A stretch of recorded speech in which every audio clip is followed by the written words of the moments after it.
Nós recebemos visita de dois grupos de scout, tanto o grupo de scout Casibari, mas também do grupo de scout Baden Powell, em conexão com um projeto que nós temos e acaba andando por vários semanas para o que se trata Go Green. E aqui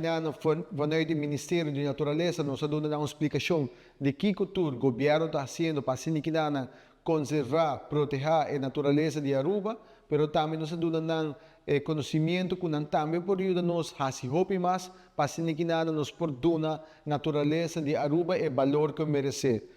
Fora do Ministério da Natureza, também há uma apresentação para o que se trata do Departamento de Meio Ambiente e Natureza, dos DNM, mas também há uma apresentação de Dr. Ryan Peterson, qual de está encabeçar a National Resilience Council, e aqui também nos explica todo o efeito do cambio climático e também como jovem, como futura geração de Aruba, por contribuir para que junto nos dona natureza e direito que merece, do nele e valor que merece, mas não somente nossa natureza, mas como também nos atender e cambiar nos hábitos para o que se trata de manejo de desperdício, que o governo de Aruba que logra com o manejo de desperdício e, à vez, também nos dá uma explicação para o que se trata de agricultura. E essa aqui está dia para nós seguro, sumamente exitoso, mirando que o jovem está engage também, intercâmbio de ideias, em conversação e em input, está algo valioso,